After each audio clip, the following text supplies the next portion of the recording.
All right, everybody, TexAgs Rewind after a Thursday show here with the guys from the Fan Show, Blake Chilton, Hunter Shirtliff, Matt Browning. We got into a lot of stuff today. Talked about A&M's best player. We talked about the number 2 team in the country who people thought was next after Alabama. We got into the Heisman list. We got into a lot of different national type of stuff. We heard from Aaron Torres. We heard from Stephen McGee. Olin Buchanan stuck around for a little while longer. And then you guys came in Fan Show and fan showed it and ended with a little bit of recruiting talk. Yeah. Which I was fired up to hear other people. It's good to hear that other people just listen to my crap. Absolutely. Hey, all of our information comes from you. So you Lucci, and So as Hal. uninformed as you are, it's my fault. Yes. Okay. So everything I know about recruiting, it comes from y'all. So if I'm wrong, that's Bronny's fault. All right, everybody, here's the rewind. Who's A&M's best player? Isaiah Spiller. I think he really is. Now, they've got a lot of guys that are candidates, and that's why they're a good football team. But just look at the thing. The catches, the 2 catches against Colorado to save that one. Some of the run he made for the touchdown against Alabama when he just would not stop. And just, I think, he had another big physical run. I'm trying to remember which one it was. No, he had the one long touchdown against Arkansas that gave A&M a chance to win that game. I think he's just kind of set the tone. He won't quit, and so the team won't quit. And you're in the pantheon of A&M running backs that you've seen in your lifetime. Where does he rank? Man, that's a good question. Because he replaced Travion Williams, and Travion's got the career numbers. Isaiah will leave after his junior year, and in most likelihood, be a really highly drafted kid. But I think he's in that same conversation. No, I think you know what, and I love Travion. Man, I love that guy. The way he played, the acceleration. But I think Isaiah Spiller now, I would say he's better. He's not going to have the 1,700 yards, but again, Travion was the focus. Right. I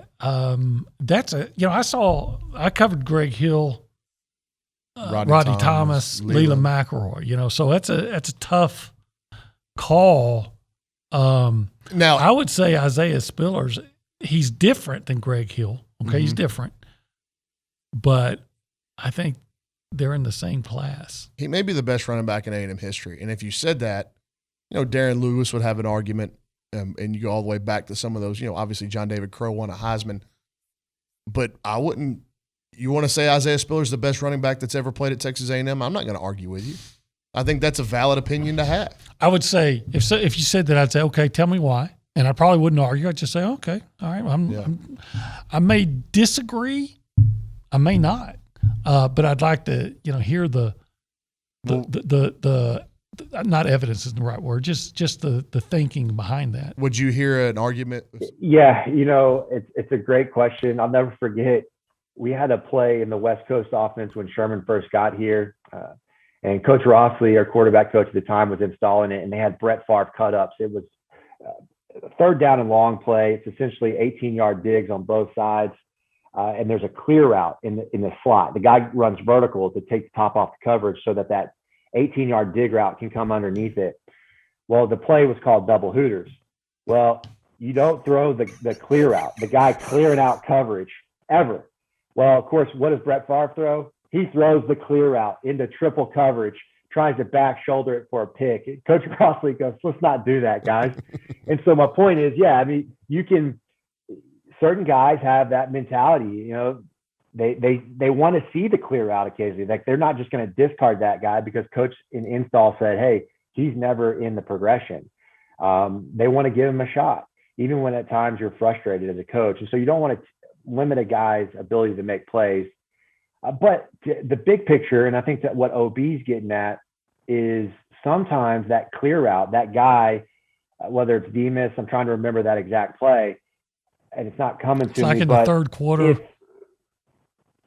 Yeah, I think at times, though, that route is often what we call an alert. And so if you like it pre-snap, like it's quarters coverage and you're the clear route, then you can, what we say, alert it. If the safety gets flat-footed post-snap, then you can throw it.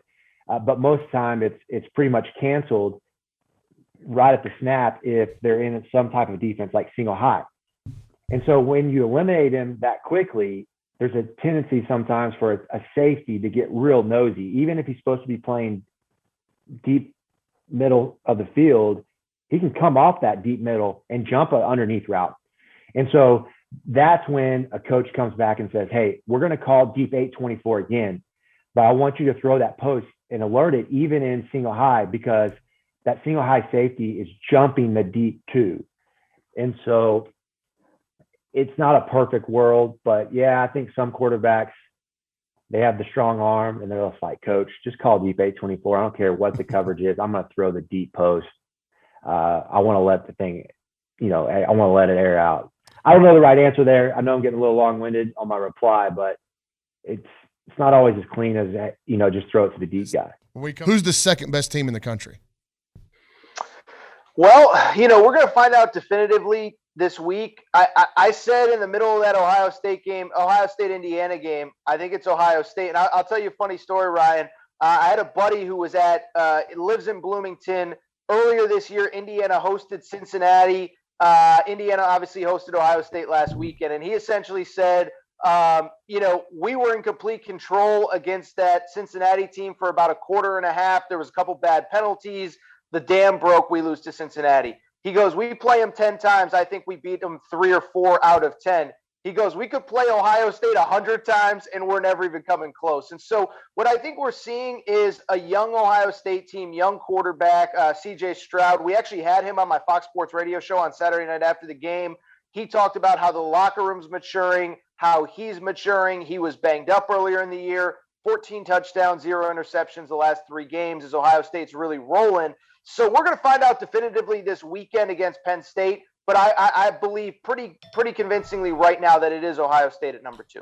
Well, and I think we're going to learn a lot about Ohio State over the course of the next 3 weeks, right? Because their slate going into this championship week really is going to determine obviously a lot about their season, but also I think, Aaron, it could determine a lot about the Heisman race, because if C.J. Stroud or Travion Henderson go on a crazy run and Ohio State wins these next 3 games, one of those two is going to be in New York. Oh, there's zero doubt. And the Heisman race is so wide open right now. Every week there's a new flavor of the month. I mean, right now it's Kenny Pickett. He's coming off that great game against Clemson. I think it's 23 touchdowns, 1 interception. Mm-hmm. But look, they play Miami this week, noon game. I mean, if he throws 1 touchdown, 3 interceptions, and they win 24-21, he's right back out of the conversation. Caleb Williams. I will argue, Ryan, I'm not saying Caleb Williams should be the favorite, but if the Heisman Trophy is supposed to go to hypothetically the quote-unquote most important, most valuable player in college football, I think we're going to have to start having the Caleb Williams conversation soon as well, because he completely changes that entire team at Oklahoma. But to C.J. Stroud, to Travion Henderson, your point is very well taken, Ryan, is we're looking for somebody to separate themselves, or even 2 or 3 guys to separate themselves. If they do what they need to do, and I think they're going to at least this weekend against Penn State, Michigan State, maybe down the road, we'll see. Let's deal with Penn State first before we start projecting out those games. But I think if they take care of Penn State the way that I think that they will, I wouldn't be surprised if all of a sudden we're looking up on Sunday morning, and saying, C.J. Stroud, Travion. One of the topics of the day was who's A&M's best player. Mm-hmm. Well, the easiest off the top of the head, everybody's going to say, Leal. No, it's been Isaiah Spiller. Yeah. Oh, I think it's 28. You talk about all year long when you had to have it in Colorado. Who stepped up? Spiller. And yeah, but the difference between Spiller and Leal is Spiller's stuff is more tangible to see. It's easier to see his results, whereas what Leal does from just a disruption standpoint. Yeah. I mean, to me, obviously Leal will be our highest drafted player probably. Sure. But I'd go as far to say that our second best, I'd say Leal's our best player, and our second best player is Antonio Johnson. That's my opinion. I don't know how you leave Isaiah Spiller out of that discussion, because we had me and Olin talked this morning, in y'all's lifetime, who's the best A&M running back? And is it Isaiah Spiller? Because if you made the argument, I would say, why do you think it's Isaiah? And I'd be like, okay, I can't. Well, that's a good question, man. You go back to Darren Lewis. Yeah. Darren Lewis. Travion was really good. Travion was very good. Travion was a great because I mean he was a lot of times we had the split backs. Mm-hmm. Remember Derek Farmer and who was it? Was it Touchdown Tiki and Derek Farmer at the same time? You split carries. Courtney Lewis was right after. You I think had Farmer was after Tiki, but you had Farmer was early Courtney 2000s. Lewis. You had Cyrus Gray. Cyrus was and but you had Chris and Michael, and then. I mean, if you go back to, I mean, Bernstein, it's go back. I mean, if you go But back Isaiah's to, in the conversation. Oh, oh doubt. yeah, He is. 100%. He is Yeah, for sure. 100% he is. And then you start looking at best tandems, and Olin talked about the Greg Hill, Rodney Thomas, Leland McElroy That was trio. That was where I was about to go. Yeah. That's kind of I think the pinnacle for most A&M fans running back. But then you go, okay, well, what about Isaiah Spiller and Devon Achane? Yeah. Because Devon Achane is your Leland McElroy, Rodney Thomas, Yep. and I think the Change of Greg pace, Hill, Yeah. Isaiah Spiller comparison is pretty similar. So that's been a really intriguing talking point this morning is if Isaiah is the best player on the team, and I think he has been, where does he rank all time at A&M? And then if I'll break it down, if you want to shorten the season a little bit and say who's your best player in October, I'm going to throw a Nice Smith in there because that guy's just making touchdowns. Now, just on the flip side, devil's advocate though, right? Where do you rank Leal? Since we're having this little debate, where do you rank Leal in our pinnacle, the of defensive linemen Of all time? of all time? I'd say he's in the top 5 probably. I mean, you look at That's Miles. tough because You got we've just Rachel, had you got a Miles, you got slew. Sam Yeah. Adams. Yeah. Yeah, I mean, I get it. You got The Roper. competition's a lot stiffer. Yeah. Yep. Is it though? We've had some great running backs. We've had way more. This program at one point was pumping out wrecking crew defensive linemen every year, not to mention number 1 overall pick. That's true, but you've got four that Yeah, play Sam today. Adams, Ty Warren, Mike yeah. Bernard. You had all just a slew of pros that Rocky could go down Bernard. too. So. They were really good. This is fun. I like this conversation. All right, everybody, what are you supposed to do when you see this on YouTube? Matt, go. Like, share, subscribe, and comment. Selfish. we I was go. going to let you guys. You just chime in. subscribe to TexAgs on YouTube now, and you get all the good stuff. It just pops stuff. up for you automatically. Share it to all your friends. There you go. Tell everybody. Subscribe to TexAgs as well. We'll see you guys tomorrow.